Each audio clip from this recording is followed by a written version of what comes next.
In today's video, I'm going to teach you how to effectively use WordPress.com alongside the Elementor editor to create a visually striking page with a blur effect background.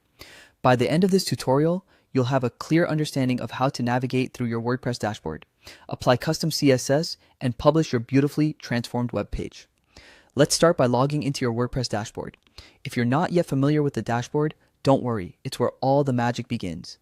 Enter your credentials and access the WordPress dashboard, the central hub for managing your website settings, pages, and posts. Once you're logged in, look for the page you want to edit using Elementor, a powerful plugin that simplifies web page customization with its intuitive drag and drop interface. With the page of your choice open in Elementor, we'll head towards the site settings.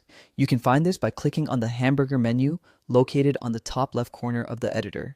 Clicking on this will reveal a drop-down where you can select the Site Settings option. Inside Site Settings, you will encounter various options tailored to enhancing your site's design and functionality.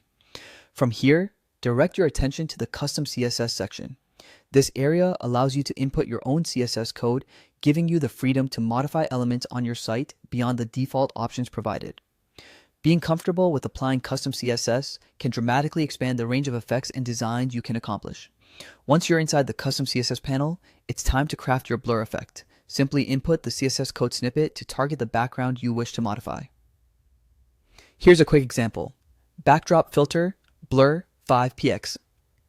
This bit of code tells the browser to apply a blur effect with a strength of 5 pixels, but don't let this number hold you back.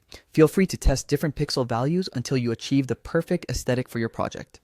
It's also possible to enhance the visual appeal of video backgrounds using the same blur technique.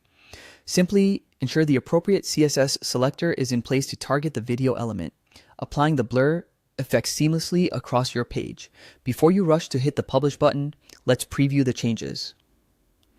This step is crucial as it offers a chance to see how the adjustments look across various devices and tweak them if necessary. If everything meets your expectations, head over to the final step, publishing your page. The Publish button is usually found at the bottom of the Elementor panel, affirming your changes and making them live for the world to see. And there you have it, a dynamic page enhanced with a sleek blur effect that's sure to captivate your visitors. Thank you for tuning in, and don't forget to experiment with different CSS configurations to elevate your site's design further. Until next time, happy editing.